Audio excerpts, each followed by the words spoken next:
sou Alexander Koppelman, sou professor adjunto do Departamento de Ginecologia da Unifesp e membro da Clínica Agena.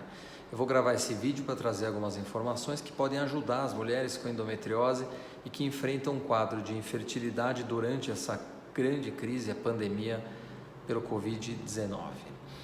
Primeiro eu vou falar numa circunstância que trata do adiamento dos tratamentos e depois eu vou falar para os casais que estão tentando engravidar se devem interromper ou não essas tentativas. Isso vale não só para as mulheres com endometriose, mas para os casais que estão começando a tentar engravidar no momento. Então, em primeiro lugar, para as mulheres com endometriose que precisaram adiar o tratamento, algumas já estavam em programação de cirurgia, algumas já estavam quase começando um ciclo de fertilização in vitro.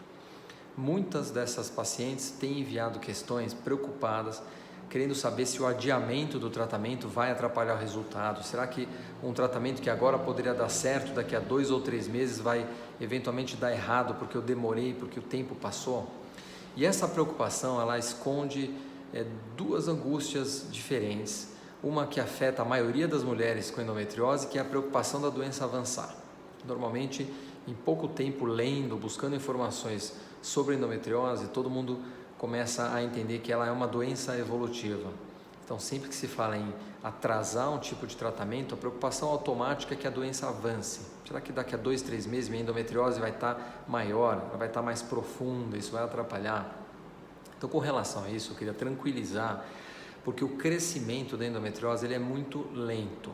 Então, 2, 3 meses ou até 4 meses, normalmente não é um intervalo de tempo suficiente para a doença avançar de forma significante, mudar a classificação da endometriose, a localização dos focos. Então, isso não deve trazer preocupação. E a outra preocupação, que não é diretamente relacionada à endometriose, trata do estoque de óvulos. Para aquelas mulheres com mais de 35 anos, e principalmente se algum exame como o hormônio antimileriano mostrou um estoque pequeno de óvulos, ou eventualmente um ultrassom também pode mostrar que os ovários estão pequenos, que tem poucos folículos. Será que 2, 3 meses esse meu estoque vai acabar? Será que daqui a 3 meses o tratamento vai ser radicalmente diferente? Então, para essas mulheres, a resposta é muito parecida. Todos os indícios mostram que 2 meses adiando o tratamento não é um tempo suficiente para mudar radicalmente a quantidade de óvulos que seriam captados no tratamento, as chances de gravidez devem mudar muito pouco, podem aguardar com calma. 2 meses, tudo indica que em 2, no máximo em 3 meses, o funcionamento dos hospitais, dos consultórios, das clínicas devem se normalizar e todas poderão continuar com o tratamento como vinham programando. Outro grupo para quem eu queria falar um pouquinho é para aqueles casais que vinham tentando há 3 meses, há 5 meses, ou eventualmente para aqueles casais que iam começar a tentar engravidar naturalmente agora. Tem muita gente perguntando se devem parar completamente as tentativas, se a gente já tem informação, recomendações formais das sociedades de reprodução, da Sociedade Americana de Reprodução, da Sociedade Brasileira de Reprodução Humana, no sentido de que todos parem as tentativas de engravidar. A resposta a essa questão não é muito fácil.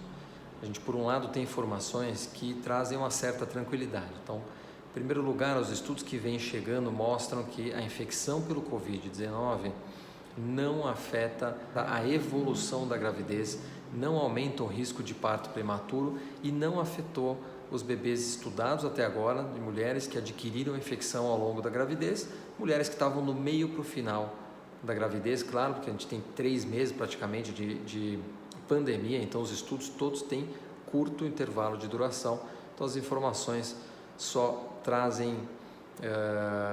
tratam das mulheres que estavam nessa fase final da gravidez. Ao mesmo tempo, até onde eu recebi informações, a gente teve um bebê que nasceu infectado. Não se sabe se a transmissão foi direta da mãe para o bebê ou se esse bebê adquiriu a infecção depois do parto de alguém da equipe de enfermagem ou de alguém da equipe médica que fez assistência a esse bebê.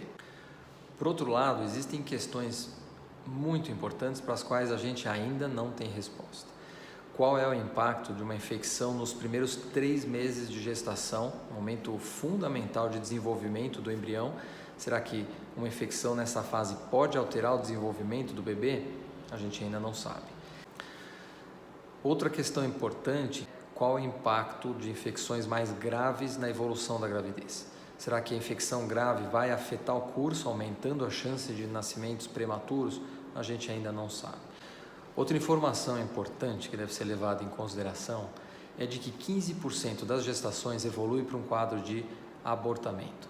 Como fica a assistência médica caso o início da gestação evolua com um sangramento? Como fica o acesso aos hospitais? E o risco de, precisando ir para um hospital e fazer um procedimento como uma curetagem, por exemplo, como fica o risco de adquirir uma infecção pelo coronavírus numa situação como essa? Então, se a gente juntar essas informações, essas dúvidas ainda não respondidas, a conclusão é que esse momento deve ser de cuidado. Se possível, o ideal é adiar essa tentativa de gravidez durante 2, 3 meses, assim que as condições começarem a melhorar.